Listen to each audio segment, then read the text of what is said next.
No. We'll do it live. Fuck it. Do it live. I'll write it and we'll do it live. And thing sucks. Welcome to another Wednesday edition of the NFC North Roundup. Who will be king? I am this week's host, Pay, and I just want to let everyone know that if you invite me to your red carpet, I will not show up with a castle on my head. Dave, bringing up our Vikings information and all of the things from the Greek purple state. How's it going? It's going great. It's Wednesday, and I look forward to the show every week to get to talk with my NFC Northern brethren. I know that's right. It's a great day. The only thing that makes Wednesdays fun. Otherwise, Wednesdays suck.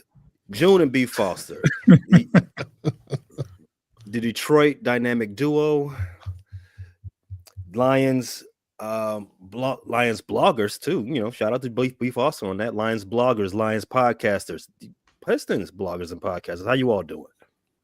Doing great, man. How are you? I can't call it, man. Like I said, it's a great Wednesday. I get to talk to my guys about NFC football. The weather's starting to break, and I couldn't be happier. We are a week away from pitches and catches reporting. That's a topic for another show. So let's get into this football action. 4 days from now, the football season officially ends as the Super Bowl will be played. And I don't want to speak for everybody, but I know I'm pretty sure we're all rooting for the meteor, right? I'm watching for the commercials. Now, I do hope it's a good game, though, however. Competitive. Yeah, I hope it's competitive. More competitive than it was the last time. And the last time these two teams played, it was pretty competitive, but I would like it even more competitive. And that it's not decided by the zebras. Yes, you're asking for a lot there, Dave. I know. All right. But June, you have a team that you prefer to win this Super Bowl? I do not. I'm in it for strictly the entertainment, the commercials, and the reason to cook a lot of excessive food. You can never go wrong with Super Bowl food. Round table. What's the best Super Bowl food there is? What do you all think? Wings, pizza, chips and dip? Pizza. Well, I love pizza. You can't go wrong with pizza.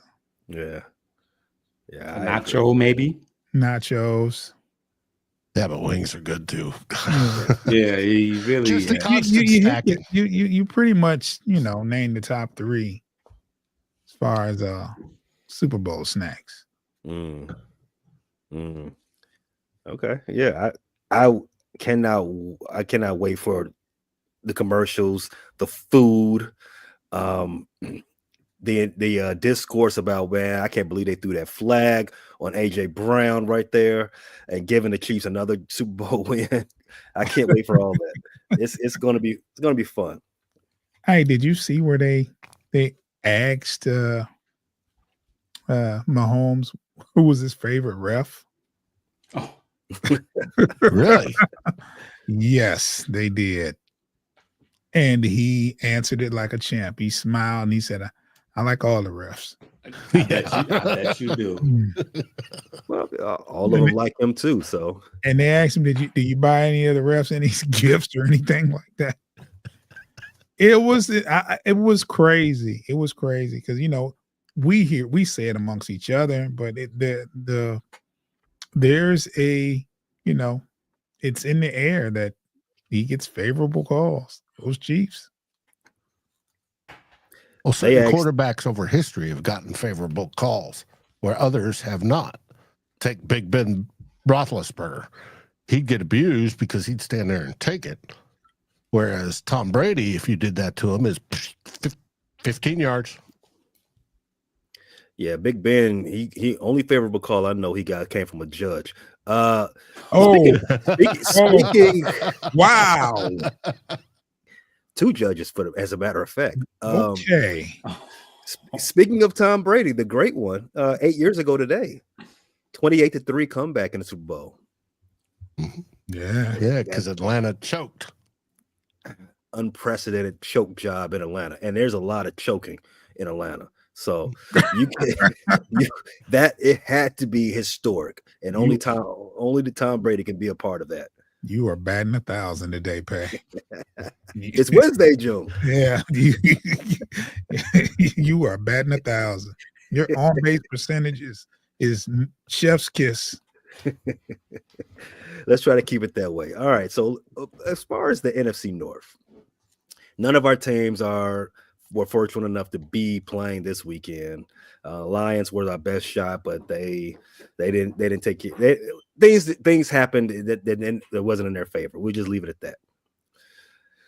So we're about a month away from the new year starting, free agency and all this other stuff. But what we have to talk about right now is the players are still on our roster as it stands. Some good, some bad.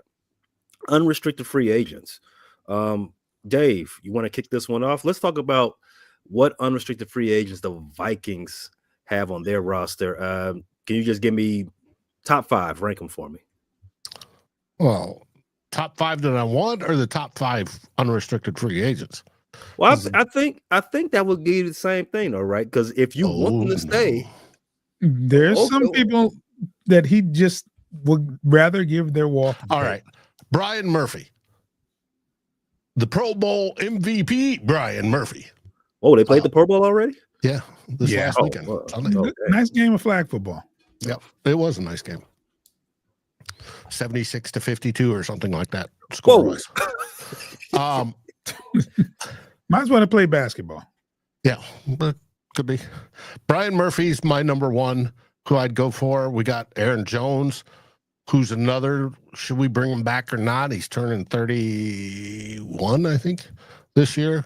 We have, of course, Sam Darnold is a unrestricted free agent. His contract voided. And let's see, who else do we have? Top 5. Jonathan Bullard on the defensive line. We got Dalton Risner on the offensive line. Trent Sherfield, who's one I'd like, is a special teams guy. But that's about it. I mean, we've got a bunch that are unrestricted free agents, but none that are must-haves. Daniel Jones is probably one I'd like to bring back as a backup to J.J. McCarthy. And Brett Rippon is his number 3. So that's the highlights. Cam Robinson, the offensive tackle that we subbed in when Darisaw got hurt. He's a free agent. Somebody's going to get a decent, operable tackle. Ryan Poles. Did you hear that? Ryan Poles. Hey, he's not great, but he's not bad. He's a serviceable tackle. I think we would take that as an upgrade in Chicago. But go on. But that's it. Johnny Munt, the best tight end 3 in the league, is one. Nick Mullins, backup quarterback, is another. That's there's nothing that turns my crank that's a must-have other than Byron Murphy. And I'm hearing who's the number 1 target, who's targeting him the most is Green Bay. And if you do that, if you look at the other teams and you go, hey, we're going to take their number 1 guy, you affect 2 things. You improve your team and you weaken the opponents. So it's a good strategy by those in Cheeseville. Yeah, that is a decent strategy. I think they learned it from us, but let's hope that Green Bay cannot get another good player. That's not what they need. They need some more bad players. This is some diversity, inclusion going on over there. Get some bad players to go with the good ones. Mix it in. A little DEI. So you said the only player you would like back is a Pro Bowl MVP. Well, the only player that you would be upset with losing, rather, right? Correct. Is that a better phraseology? Okay. We're going to Okay. probably sign half these guys back, but the only one that I'm stumping for is Byron Murphy. He plays outside corner, then moves into the nickel, and he's best at nickel. And nickel cornerback is a learned skill, and it's hard to play. So I'd like to keep him there. Cool. Detroit Lions. What about you guys? What any unrestricted free agents you guys got coming up that you need to handle in the next few weeks? There's a few. Foster, you can back me up if I miss anybody, but Kevin Zeitler, offensive guard. No, he's coming to the Vikings. He's on the top of the list. We got Levi Enrique, D tackle, Carlton Davis. He's one. Iffy. Yeah, I can't pronounce his last name. We just call him Iffy. Foster, you can, do a better job with that. I think there's more. Tim Patrick is kind of. I would like to see him come back. He suffered some injuries in Denver, and they chose to go a different direction. But he, now that I think another year, some continuity with Jared Goff, I think he would be a very serviceable number 3 or 4 if we choose to go that route. But my sleeper would be Al-Qadim Muhammad, who pretty much played the opposite edge rusher to Zadarius Smith with all the injuries that we've had. He had some pretty good games, and I think that he would be a good depth piece. Obviously, I would love to. I want to see us upgrade in the draft, or if we could, somehow get a Khalil Mack or trade for a, I don't want to see Al-Qadim be the everyday, every down edge rusher, and obviously Hutch is going to come back as well, but I think he's a very serviceable depth edge rusher, probably better than Pascal, who is our current, depth guy at edge rusher. You want a competent rotational piece. When a guy needs to take a breather, he can come in and get the job done. Give me a spell. Mm-hmm. Yeah. Or is effective in a NASCAR package type deal. Yeah. Okay, but out of all that, who would you be the most perturbed if the Lions were not able to bring back? Marcus Davenport? Stop it. You, Dave. I think it would be I don't know if June mentioned Carlton Davis. I think it would be a no-brainer had he finished the year and not had that injury, but he's probably the best player that's available that's a unrestricted free agent. As far as Zeiler was one of the better guards in the league this year, but he is older, so I could see us trying to go a little younger at that position. None of them that I'm biased to the Iffy Melifonwu one, but I'm not real confident about him coming back, just based upon how things have progressed with injuries and stuff like that. But he was an impact player in limited opportunities when he was able to be on the field. Why are you biased for him? My brother played with him. Syracuse. All right. Okay.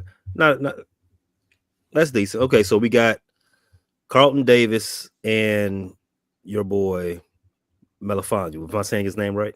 Yeah, that's right. Okay. All right. So for the Bears, to round this up, for the Bears, I think our top 5 unrestricted guys that we need to make some decisions on. I would say, let me start from number 5. Darrell Taylor. He was a defensive end. The Bears got him in the 2020 draft. He's shown flashes over his time as the Bears, especially for a 6th round pick, right? He's definitely shown flashes, but I don't think that he would be missed if the Bears didn't bring him back. At least I wouldn't notice that he was gone for me. Like I said, flashes, it's not good enough. You've been around for four years now. It just doesn't pop enough. And for the Bears to get to where they need to get to, we're gonna need to upgrade everywhere along the line on both sides of the ball. And I would love for them to upgrade that position, number one. Going to number 4 on the list, I think the number 4, again, staying with the theme of upgrading the trenches, we need to upgrade center. Coleman Shelton would be the number 4 guy, I think, as unrestricted free agent. And, another guy we need to another guy we can upgrade. We signed him to play backup, I believe. He was competing with Ryan Bates last year in training camp and ended up playing every game basically because we just had a mosh pit, a mass unit along the offensive line. 98.8% of the snaps. Yeah. Some people who are more inclined to believe the stats over what their eyes, they would tell you that he was pretty good. He only gave up 3 sacks on the year. Well, he only gave up 3 sacks that were attributed to him. Now that's, pay attention to that. So I watched every game. In fact, my eyes bled because I watched every game at least 3 times because I had to make content out of it. The All 22 does not lie. We need to upgrade a center. So that's number 4. After coming along that, right next to him, Matt Pryor. We brought him in to be a full-time starter again because Ryan Bates struggled all season with his health. Pryor started the most games this season in his whole career. I think he played 15 or 16 games. 88.6%. There you go. Thanks a lot, Dave. Again, if you believe the numbers, you would probably think that he didn't have too bad of a season. If you play 17 games, only 7 sacks given up by him, 24 pressures allowed. That would make you believe that it was a pretty good season for him. Again, I watched the tape. Tape don't lie. Need to upgrade. Number 2, Tevin Jenkins. Tevin Jenkins is probably our best offensive lineman. And when he's healthy, he's a dog. I believe he's a very good offensive lineman when he's healthy. The problem is he's never healthy. This year he started 14 games, I believe, but he was in and out of the lineup. He played, then he's hurt, and you didn't even notice it. Like, you just look on the sideline, the man's on the sideline, like, what's going on, bro? Like, come on. So that's the reason why we probably need to upgrade him. Now, this is the first one that I was on my list that I would not be upset if they brought back. If they bring him back and with a reasonable contract, I wouldn't be upset. But I would prefer that we upgrade it. Now, that's based on what's available to us, right? But this is the first player of our unrestricted free agents that I would not be too upset that he if he brought back. He gave up only 4 sacks this year, and I will tell you again, our best offensive lineman, and that's with a first top 10 pick player at right tackle. The number 1 unrestricted free agent that the Bears have would be Keenan Allen. And the only reason he's at number 1 is because he has the resume. Keenan Allen, for me, did not have a good season. He underperformed and along, I think, to everyone's expectations, even his own. He dropped a lot of touchdowns. He dropped a lot of third down passes. He was hurt early in the season. He just didn't have the connection with Caleb Williams at a lot of crucial points of the game. It wasn't his best showing. And for somebody going into about to be 33 years old, I don't believe that that showing would bode well for him to cash in on another contract with this team that's trying to go in a particular direction, right? Especially as wide receiver contracts or wide receiver salaries are booming. So I don't see that he's going to get, if he wants that money, this ain't the team to get it for him. I would prefer the Bears go in another direction with wide receiver, in fact, draft one. There'd be plenty of them. There's plenty of them in this draft. Get one in the 3rd round. I mean, if you do your work in the free agency in the 1st round, you can draft one in the 2nd round. One in mind. So for me, out of my top 5, I would not be upset. None of those guys have retained. But if they brought back only one, Tevin Jenkins, that would not be the worst thing in the world. Bring back any other guys, we gotta have a discussion. But Tevin needs to stay healthy. Well, yeah, yes, you are correct, Dave. Tevin needs to stay healthy. I don't know if he needs a sensu bean or some what was it the clear and the cream that Barry Bonds and the Balco boys had. I don't know. I don't know if he needs to go to Germany and get that knee transfusion that Kobe did. Whatever he needs to do, he needs to do it, because the constant in and out of the lineup thing has to stop. All right, so those are all of our guys for unrestricted free agents. How about this? Let's do a fun thought exercise. Out of all the guys we named that we would like to retain, or in my case, have no problem retaining, let's rank them. Who's the best?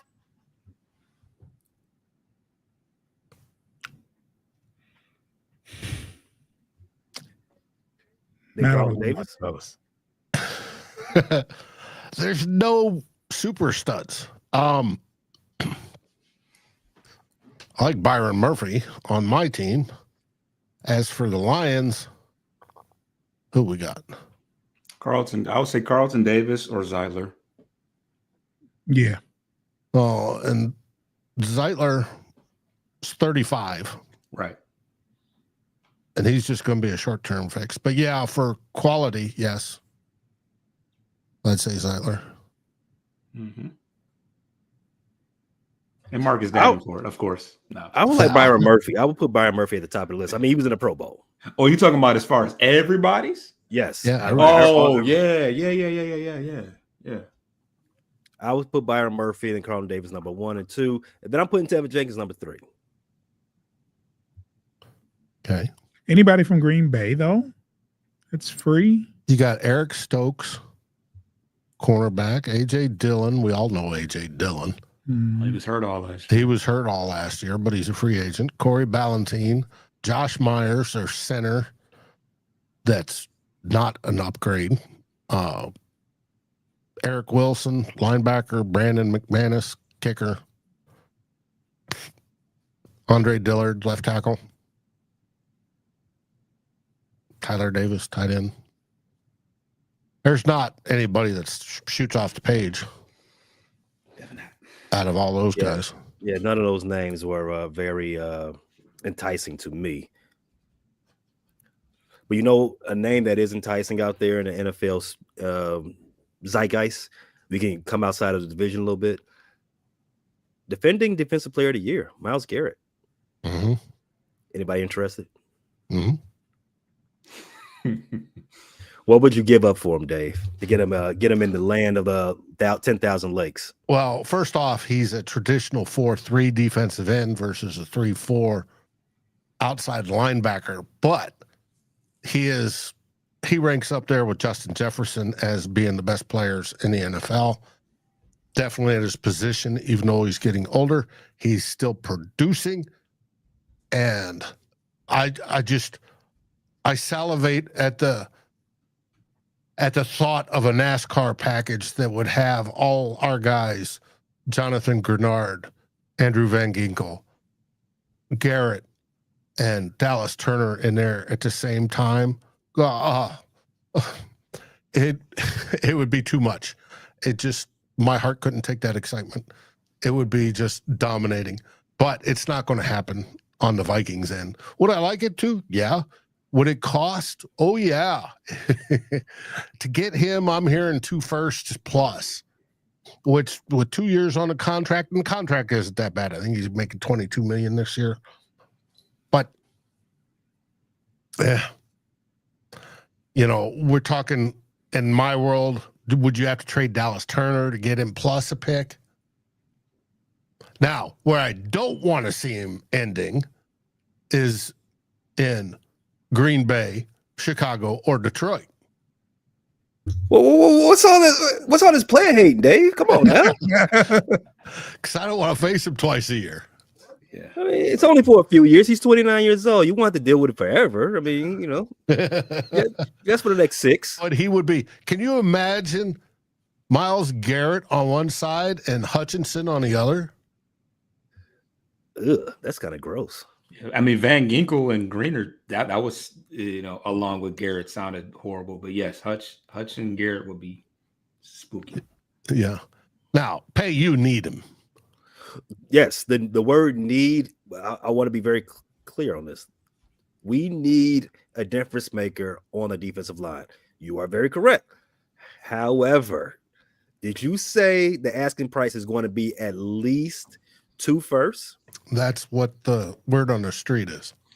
For 2 years worth of contract, which seems steep to me. Mm-hmm. It's going to be at least 1 first plus. So here's the thing. The Bears are not one player away from competing. I mean, from contending, rather, because if you go get Myles Garrett, you need to be in contention mode. You need to go to the Super Bowl. Or at least be right there, knocking on the door, somewhere in there. Because he says he wants to play for Super Bowl rings, right? He wants to win. Yeah, he wants to go to a contender. I mean, you can never do that in Cleveland. He knew that the day he got drafted.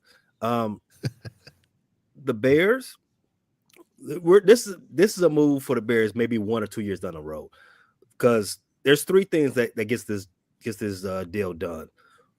1, assets, future assets, and that was coming in the form of draft picks, right? 2, cap room, because you're gonna have to re-sign this guy. 3, good players, because Cleveland's gonna want some players back. Mm-hmm. So the Packers? No, I'm just saying for the Bears perspective, that's 3 things that the Bears do have, but that's 3 things that takes us further back from where we need to be.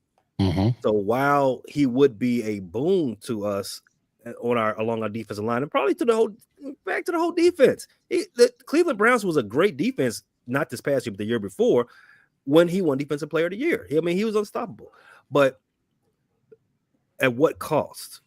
Because I think that just pulls us back from where we are, full team destination. So yeah, I mean, I would prefer, if he can't come to Chicago, stay out of the division whatsoever. Get out of it. If you don't want to be in the AFC North, don't come to the NFC North either.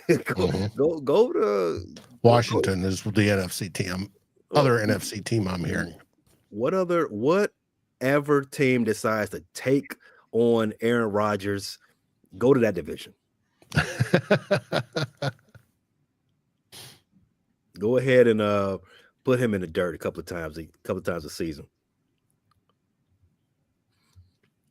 All right, so that was a fun discussion about unrestricted free agents. We've got a little ways away before we get to the real meat and potatoes of the offseason, the free agency period. So that's a talk for further down the line. What we're going to talk about next, on the other side of this break, is the Senior Bowl. It is that time of year. We got to start getting ready for our mock drafts. Ooh, oh my God, that is. Some people love it. I hate that, but still got to talk about it, right? Dave, you had boots on the ground down there in Mississippi with the looking at the Shrine Bowl, Senior Draft, and all that stuff. On the other side of this break, we're gonna talk about it. What did you hear?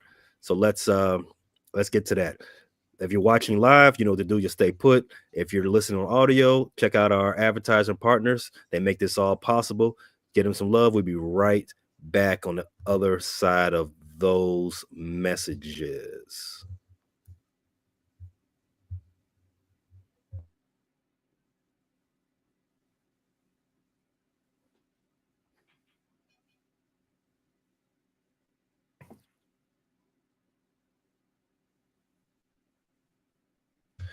So Dave, your co-host Tyler Fornes was down there checking out the eventual guys that's going to be in the draft. Tell us about it. Well, he was down there and he was interviewing everybody and scoping out everybody and had a great time all the way up until late Wednesday night when he came down with food poisoning. And then he was down for the gout. But because he works for A to Z Sports on the side, he was down there with all his buddies, so he was getting all the other reports from the day. Plus, we've got a whole slew of guys that go down from Minneapolis, including Thor Nystrom, whose job it is to scout, and so he was getting the skinny. Now, there's only a few positions I'm paying close attention to because they're in my wheelhouse. And that's the offensive line, defensive line, and tight ends. Now, I can tell you there was some standouts on all three of those. You had guard from NDSU out of Fargo, North Dakota State Bison, Gray Zabel, just absolutely rocked the defenders and on the one-on-ones. And they are designed that the defender wins. That whole practice rep is designed for the defenders to win, and he just bombed people. He went from the third round to the first round. That's how much he impressed people. He just unbelievable. He also had Miles Frazier from LSU did a good job, and Josh Connery from Oregon, Connerly, on the offensive line side. Now, defensive line, you had Darius Alexander out of Toledo that stood up. You have Byron Sorrell out of Texas. You had Josh Farmer out of Florida State. But the biggest one on the D-line that I liked was Walter Nolan out of Ole Miss. The dude had quickness. And I'm not talking speed. I'm talking flashing off the ball. The center twitches, and the dude is in the backfield type of quickness. Now, Tyler said there's rumors he's no longer on the Vikings big board due to some concerns. So, don't know what they are. I heard rumor that he didn't like to play football, which, of course, he immediately came back and said, that's false. I love football. So it makes you wonder, well, where are these rumors coming from? Because it's something Tyler and I talk about all the time is media literacy. Where you got to find out, if you read something, is it coming from somebody with a valid source? And two, what's the reason for it being out there in the first place when it's something derogatory like this? Thanks a lot, Elon. Mm-hmm. Is it because some team wants him to drop into their lap in the draft? Not like that hasn't happened before. Or is there, truth to all rumors? I don't know. But I can tell you from what I saw, the kid loved football, and the kid can absolutely get into the backfield and terrorize running backs, quarterbacks, whomever's back there to be terrorized. And I like him. And as far as tight ends, the one that stood out to me was Elijah Arroyo out of Miami. The dude's dual threat. He's a decent blocker, and he can line up just about any position as a pass-catching tight end. Both. He's got it. He would be a great addition to any team to develop. He'd probably be, adequate as a starter. Tight ends usually take 4 or 5 years to develop, but he would start somewhere and be decent to start off with and then get nothing but better. I was thinking of you, June, and the Detroit Lions, since Dan Campbell has such an affinity for tight ends. Heck, I'd love him on my team, but we've already got ours. I think we're good at tight end for a minute. You didn't draft one last year. We usually do, though. I know, every year. Remember Sam Laporta, the guy that you didn't want us to get? Uh-huh. Yeah. I tend to stay out of these conversations because I don't like any pickups, any draft picks. But the quarterbacks were meh. The question is, Tyler's going to address it tonight on the Real Forno show. Will there be 3 in the first round? Did any one of them do enough to get up there to go along with, Shedeur Sanders and Cam Williams, whatever it is. Ward, Cam Ward. Cam Ward. They both played. No, they didn't play in the Senior Bowl. Okay. I think only Jalen, well, the top rated guy that was there was Milroe and Dart, right? Yeah, Dart and Dart's. Tyler says people are going to try to make something of Dart. Don't. He stinks. He won't make it at this level. And Tyler Shough, even though it's spelled Shao or Shough. It's pronounced Shough. What about Milroe didn't throw well? I don't have him listed on my standouts. No. Okay. Well, if he's not there on the standouts. Yeah, I've heard all the reports I got. Gabriel out of Oregon did okay. All the reports I got out of Jalen Milroe over the past weekend was not good. My boy need to come back to Alabama. Jackson Dart, though, this is a bit of a sidebar. When he was at USC, and I heard there was a quarterback at Southern California named Jackson Dart, Jackson with an X. I say that is the most California quarterback name that I have ever heard, and he ruined it by going to the South. Like, you should have stayed. That was your money maker. Get your NIL paper right there in California with Jackson Dart, and he's blonde too. Come on. He looked like Sunshine. No. Say about it, Bell. What's my man's name? Zach Morris or yeah. I can't think of what his real name He like is. Zach Morris with an arm. With an arm. Wow. So Dave, how many offensive linemen are you looking at in the top 12? He's looking at all of them. Oh, I'm looking at all of them, but going in the top 12 of the draft. Ooh, I haven't started mocking yet, so I don't know quite their placement. There will be some going in the first round without a doubt this year. Let's get Bears fans all excited. Well, at least the smart ones. But based on what Tyler Forness is reporting, you said there's some couple of nice ones that look good down there, right? And I watched the O-line and D-line drills. So just throw out, if you can give me 3-4 names that people can look forward to. Again, just the smart Bears fans. Gray Zabel, NDSU guard. Like I said, he's going in the first round. If he's available when we draft, I would seriously jump up and down on a table that we draft him. But we'll see. For O-line, you have Miles Frazier and John Connerly Jr. are the three I would give. Let's figure out a way to get all of those guys in Bears uniforms. Golly. I always warn, it takes usually Greedy. three years to develop an offensive lineman to where they make that transition and develop into an NFL adequate, good player. Finding one that can start as a rookie is and plays well is a unicorn. There's very, very, very few of those. Detroit happened to get one. Today. Yes. Happens. It took Decker a minute, so yeah. But it is what it is.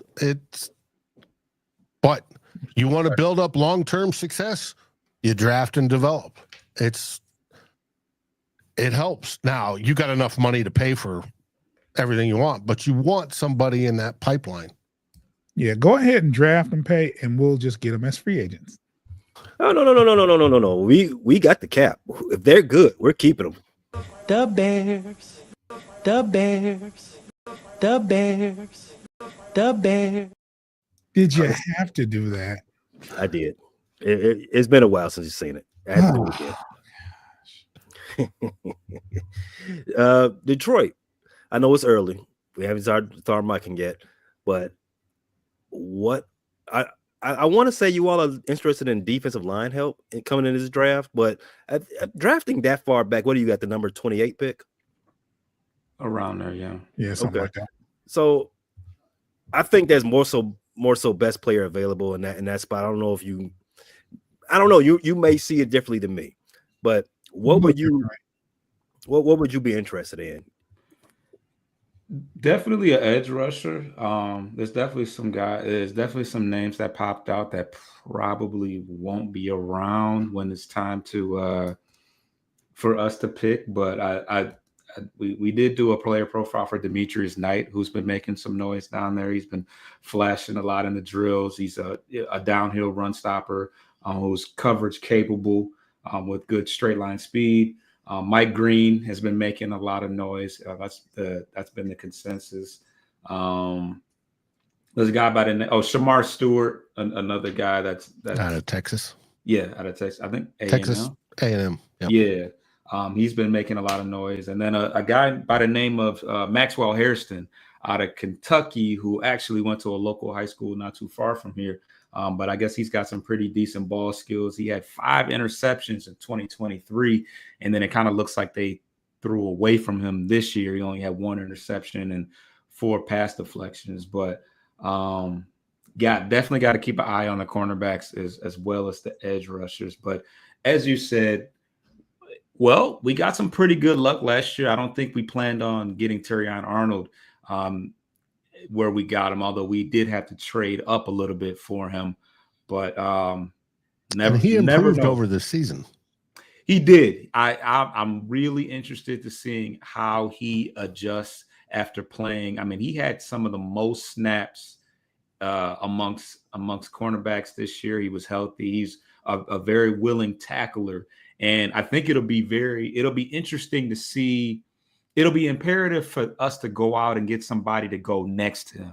I don't necessarily want to see him go against the best player every single time. So hopefully we can assign a serviceable corner opposite him so that he's not just completely. I mean, I think he was kind of thrown to the wolves last year. Certainly by the end of the year when Carlton Davis was hurt. You know, he was left to fend for himself, but I'm looking forward to seeing his progression going into next year. Yeah, and there's from what I've been reading and what I've been watching, there's a lot of talent at the rush end position as far as draft. As far as this draft, so I definitely don't look for the best person available. I look for the best pass rusher. Lions could go corner. I don't know, but we'll see. I think a lot of it hinges upon what happens in free agency as well. So I have friends that just can't stand mock drafts at this time of year because they say it's all going to change come free agency. You may solve your problem in free agency, so why are you mocking it right now? Now, there's another philosophy that it helps you learn who these kids are, these young gentlemen, where they played, what they play, and where they're going to fit, or the perception is where they're going to fit in the draft. And there's a value to that as we talk as guys that cover it, or as fans that, want to build up their own repertoire and who to root for and who not to. It's a good deal. Speaking as somebody as a multiple-time fantasy football champion, you don't need to mock until 10 days before the draft. That's just me. That's a little extreme, but okay. And if there was ever a time for the Lions to go all in, give up a couple of their first round picks and go after a Myles Garrett, the time is now, because that a lot of the extension money is going to kick in next year. We do have a decent amount of cap space to absorb the rest of his contract now, but pretty soon, a lot of that extension money with St. Brown and Sewell and Goff and all those, and whoever else that we extend, it's going to start kicking in the next couple of years. So the window is open right now. Only thing I heard you say, B. Foster, is that Jahmyr Gibbs will be available soon. He will not. Not Hey. going to happen. Yeah, Barkley said he's a top 3 running back right now. He is. I'm gonna take his word for it. No, Jahmyr Gibbs is a top 3 running back. I think it's a bullet. I think that's what the bullet. So Saquon, Derrick Henry, and Gibbs, and then it's go down to the next tier. Well, I don't want to put Gibbs on the same tier with Derrick Henry and Saquon, but you get what I'm saying. Henry will fall off soon. He's what is he like 30 and 47, something like that. Yeah. He's soon. He's up there. Him and LeBron was going to definitely fall off soon. You're right. At some point, right? They've been saying that for 5 years for both of them. It's going to happen. you said LeBron. That's a nice class to be putting Henry in. Well, Derrick Henry has 2 1,700-yard seasons in the last 3 years, and this one was the best one. This one. And I guess as far by running back standards, he's on the same level as LeBron's 40-year-old. Yeah, that's you got me. You see, we're copacetic here. We got it. Where else can I get some of that hard-hitting analysis, B. Foster? What you got coming up for the rest of this week? Bleachers to Speakers on YouTube and on all audio aggregators. It should be a pretty busy time due to the trade deadline coming up for the that's tomorrow. And then, of course, we got spring training. The pitchers and catchers are reporting soon, as you stated. And, Matt, we'll be doing a lot of mock draft, free agent type stuff as well. So Player profiles. Player profiles. So every day you should see a drop somewhere for something. I'm going live tonight, son. Oh, well. I'm just kidding. I'm not going live. Oh, that was the news to me, but hey, I was looking forward to it.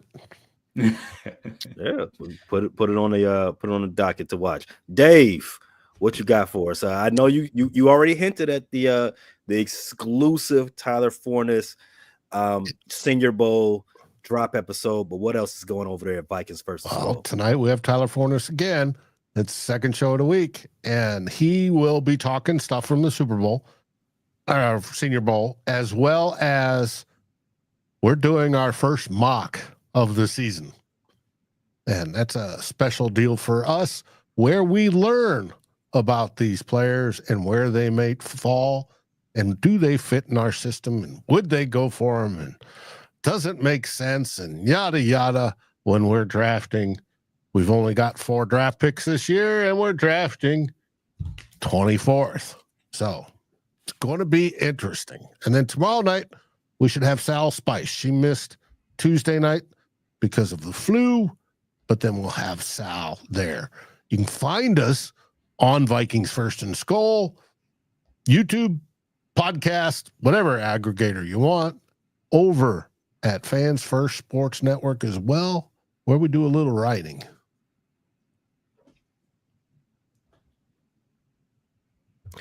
I love those shows over there, Vikings versus Skulls, Scourges and Spice. One of my new favorite ones, and you already know Tyler Forness show was very, very cool to me. And not to besmirch 2 old bloggers, not to do that game. Hey, we're the old guys that get together and talk from the long point of view, a little bit more in depth and a little bit more wisdom trying to be thrown in there. Hey, I love it. I love the old wisdom, especially at the end of the week. I can handle it there, but during the week, I need my ADHD satiated, something like that. I need something to give me keep me focused, right? And over here at the Press for the Chicago Sports Fans channel, we're gonna start doing some all 22 videos, breaking down some of the best and the worst of the 2024 season of the Chicago Bears, as well as our weekly, sometimes daily Chicago Bulls recaps, bloviating opinions, crying episodes, and as you know, baseball season starting up, so we got Cubs and White Sox coming around the corner too for some other stuff, for some more content on the way. So it's jam-packed over there at the Frustrated Chicago Sports Fans channel. You can get that anywhere you get your podcasts, just like Dave said.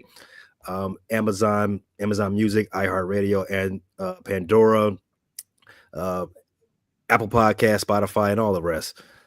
And also available, everything will hit YouTube as well. That's podcast and video. as well at the Frustrated Chicago Sports Fan channel. Definitely follow both of these guys' shows. And if you like this show, you definitely want to follow Bleachers and Speakers, because this show will be broadcast live from their channel next week. Definitely don't want to miss that as well. Fellas, what do we say on the way out?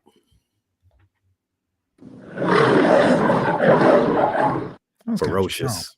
That was kind of strong. Skull Vikings.